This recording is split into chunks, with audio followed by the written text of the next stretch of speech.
Hello, kumusta po kayong lahat? Luzon, Visayas, Mindanao. Lalong-lalo na sa aking mga kamag-anak, kaibigan, at sa taga-suporta sa aking channel. YouTube channel at saka Facebook account, pareho lang po. Jeremias Combis. Ito po, napaka-importante ang pag-usapan natin ngayon. Huwag kayong aalis. Ay kung kayo mga filosofi na ayaw nyong matuto, huwag kayong manood. Hindi ko kayo pinipigilan. Kasi ang pag-usapan natin tungkol sa kalagayan natin. Natin lahat, lalong-lalo na sa ating bansa. Ang pamagat ng ating video, bakit maraming nagugutom, naghihirap sa mayaman nating bansa? Bansa ang mayaman. Ang tao, maraming naghihirap. Bakit kanyo? Kasi po, ang ating lupa, napakayaman, kahit anong itanim mo, tumutubo yan. Bakit marami tayong nagugutom na kababayan, naghihirap? Kasi hindi nakalimutan na po natin magtanim.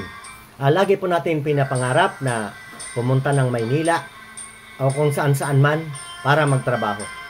Nalilimutan natin na nandoon lang sa ating kinakatirikan ng bahay sa probinsya. Pwede ka nang mabuhay doon, magtanim ka lang, hindi ka na magugutom. Yun po ang dahilan. Di ko na iibahin.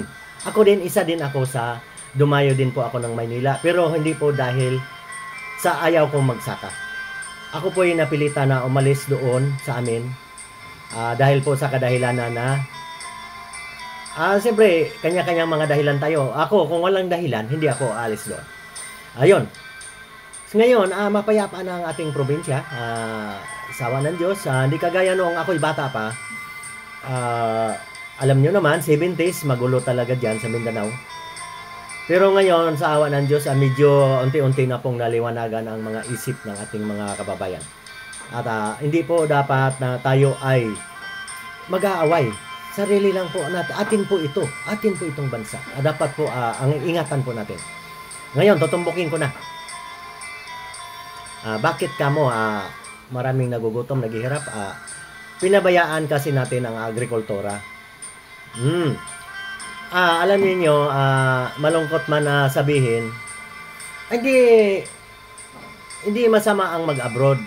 Bayani nga ang tawag sa mga OFW. Pero marami po akong naririnig. Nagbebenta ng lupa, nagbebenta ng kalabaw, at gusto maging katulong sa ibang bansa. Hindi po nakwenta po ng mabuti. May lupa ka, dapat nagsaka ka na lang doon at ang kalabaw mo, padamihin mo. O pa ng mga baka, kambing. Yayaman ka na doon. Magtiyaga ka lang. Sipag ang kailangan. Yun po ang problema. Gusto natin na nasa lilim, naka-aircon, kahit katulong kasi libre kain na. Hindi po natin nakukuha sa ganun. Kailangan po, ang pag-asinso ng isang tao, kailangan mapawisan po tayo. Sipag ang kailangan. Kaya baguhin na sana yung pag-uugali na yan. Ibiro mo, nakakalungkot. Ibibinta mo yung ari-arian mo at ikaw magiging katulong. Magkano lang ang sweldo? Di bali kung ikaw engineer, kung ano man, skilled worker ka, walang problema. Walang problema. Pero kung kung gusto mo maahon sa hirap, na ikaw malaki ang lupa mo na mataba, magtiyaga na lang magtanim dyan, siguradong hindi magugutom. Kasi ang problema ng ating bansa, mga kaibigan, ang kinakain natin, ako nasa syudad na ako siyempre, kung may pagkakataon sana dito na may mataniman yun sana ang pangarap ko. Pag ako nakasweldo dito sa sa Facebook, saka sa YouTube, kasi sa reel, parang malabo makasweldo, mga karilmet. Wala na. Natatabunan na tayo ng mga sikat. Kaya po, pipilitin po natin na magiging sikat tayo. Kagaya nito mga ginagawa ko. Original video po. Huwag po tayong maniniwala doon sa mga nagtuturo dyan. Mga ganito, remix. Sila po ang makikinabang doon. Kung gamitin mo yung kanyang music, sila po makikinabang at tayo ay ma-demonetize. Ngayon, yun, ang plano ko sana, kung ako makasuldo rito, mayroon naman akong kapatid dyan sa Bukidnon. Wilfredo, Combis, kumusta kayo dyan? Daniel, magpapabili ako doon ng kapirasong lupa kasi mura-mura pa daw ang lupa dyan. At pagawin kong sakahan.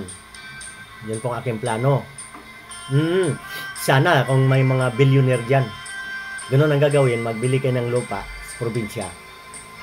At gawin yung sakahan. Kayo magmamanage. Dapat po ang gagawin natin sa mga magsasaka, atin mga leader ng ating bansa. Gawin na lang kaya nating swelduhan. Kasi yun ang naging hinahanap eh. Kaya nakapagsiksikan dito sa Manila eh. Gusto magtrabaho eh. Kasi yung pagsasaka nga naman, hindi sigurado. Yun po ang kailangan. Yung mga maliliit na magsasaka, di bali yung mga malalaki, alam nila kung anong gagawin. May puhunan yan eh. Mga leader, ito po sana aking plano. Kung ako yung magiging magkapera, magtayo ako ng sakahan, ipapasaka ko na susulduhan ko na lang yung mga tao. Sana ganun, gayahin nyo, kayong mga billionaire dyan. Kaya nyo yan. At tapos, siyempre, ibibinta mo yung produkto. Dalhin mo sa syudad, kung saan. Para po, wala na pong magtangkang mag-smuggle pa ng mga sibuyas, mag-smuggle pa ng bigas. Iya ba? Ayun, sana kung lahat ng billionaire magtayo ng ganun, sakahan sa probinsya. Tapos, ang mga magsasaka sisipagin yan, swelduhan mo lang yan eh, yung mga maliliit. Kaya po kung minsan, lalong tinatamad, di sigurado kung may aanihin ba. Ang daming lupa dyan sa Mindanao na matataba eh. Ganon sana, para kung gawin mo swelduhan yan, ay sigurado may kita. Hindi ka naman malulugi. Ikaw ang billionaire, mabibinta naman yung produkto. Ay siya, malapit na magkakas sa ating video mga kaibigan. Ayun, dito naman tayo sa Maynila. Tapos na tayo, lagi ako nangangaral dyan sa probinsya. Kung kayo may magugutom dyan, ito, El Nino ngayon, gawin ninyong experience itong El Nino na ito. Sana kung hindi masyado humaba. Pagkatapos nito, magtanim at mataba ang mga pananim, lalo pagkatapos ng El Nino. Naranasan ko yan noong 1973. Napakataba ng halaman. Ganun po ang kapalit eh. Pag nababad sa init ang lupa, pag umulan yan, tag-ulan na, napakataba ang mga tanim. Yun po, pagandaan nyo magsasaka. Kung sabihin nyo sinungaling ako, hindi na ako magpapakita sa inyo. Totoo yan. Yung galing sa tag-araw, pag nagiging tag-ulan na, napakataba ng mga tanim yan. Abangan ninyo, doble sipag, mga magsasaka. Ngayon, kasama na rin yung mga mga alaga ng mga hayupan, kasi yun yung problema natin. Ang karne natin, imported, pati isda, imported na. Sana mabago yan para yayaman tayo kasama ng ating bansa. Mayaman nga ating bansa eh. Huwag tayong mainggit doon sa mga gasolina. Mayaman sila. Pero mayroon din tayong sariling kayamanan. Yun lang. Pag hindi na tayo nag-import ng pagkain, tayo pa nag-export, yayaman na ang ating bansa at kasama tayo. Sige, pupunta muna tayo sa Maynila bago tayo magtapos. Bukas, strike ingat-ingat po mga kababayan. Yung walang mga importanteng lakad, huwag na lang po munang lumakad. Kasi di natin alam kung siyempre sasabihin ng ating mga leader, hindi yan epektado, hindi natin alam kung talagang mapaparalyze ang biyahe. Kaya kung wala may lakad, mamasyal lang, huwag na muna, doon sa bahay na lang. Ngayon, naintindihan ko rin ang mga damdamin ng ating mga driver operator na maliliit. Dapat yung maliliit, tulungan talaga dapat yan. O kung halimbawa, isa lang ang jeep, marami akong nakikita dyan. Mga matanda pa nga sa akin eh. Nagkakwentuhan kami, isa lang ang kanyang jeep at luma. Paano siya makakautang ng milyon ang halaga ng modern jeepney. Yun po pinag-aalala ng ating dapat piliin po, tulungan po sana yung mga ganyan. Pero may isang banda rin po, may isa rin na dahilan kaya nag-strike, may pira din po yung iba. Prangkahan na tayo. Halimbawa ako, may 10 akong jeep. Hindi na ako mahirap yan. Pero ang jeep ko luma. Kaya sasama ako dito sa strike para hindi matuloy yung modernization. Para magagamit yung luma kong jeep, 10. Yun ang hindi tama. Kasi kaya mo naman bumili ng milyon na modern jeepney. Ang intindi ko lang, yung isa lang ang jeep nakakarag-karag, paano kaya yan? Ayun, yan po ha, mga leader ha, yan ang sample. Hindi lahat ng mag-strike bukas, hanggang Martes, hindi lahat yan mahirap.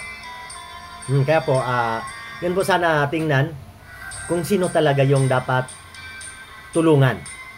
Kasi hindi naman ako tutol doon sa modern jeepney kasi maganda talaga yan.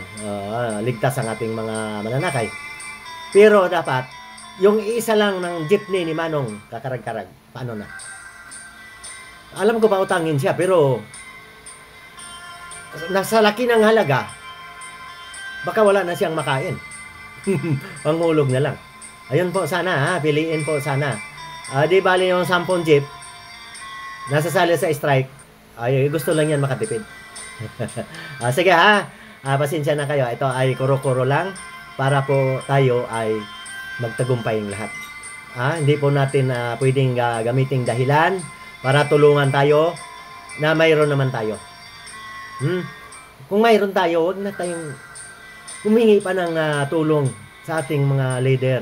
Kasi pandagdag lang tayo doon sa milyon-milyon na nagugutom. Totoo yan mga kaibigan.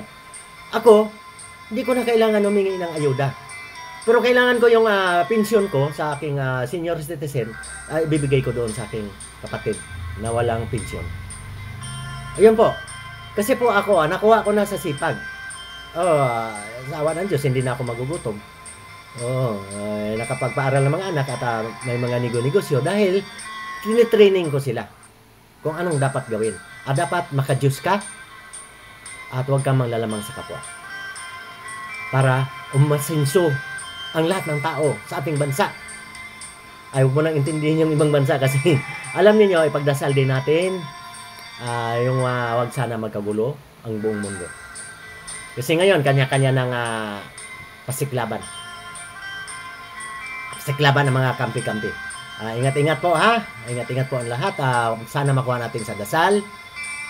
Maging mapayapa ang lahat at pagpalain ng Diyos. Ingat po tayo. Maraming salamat ulit sa mga nakakaintindi na sa aking channel at marami nang nanonood. At hindi kayo lugi dito. Kakakuha kayo ng aral. Maraming salamat sa mga bagong follower at saka sa luma. Patuloy lang tayo sa ating mga pangarap. At yung magsishare ng aking video at manood at magpalo, pagpalain tayo ng Diyos. Ingat lang tayong lahat. Ingat po tayo.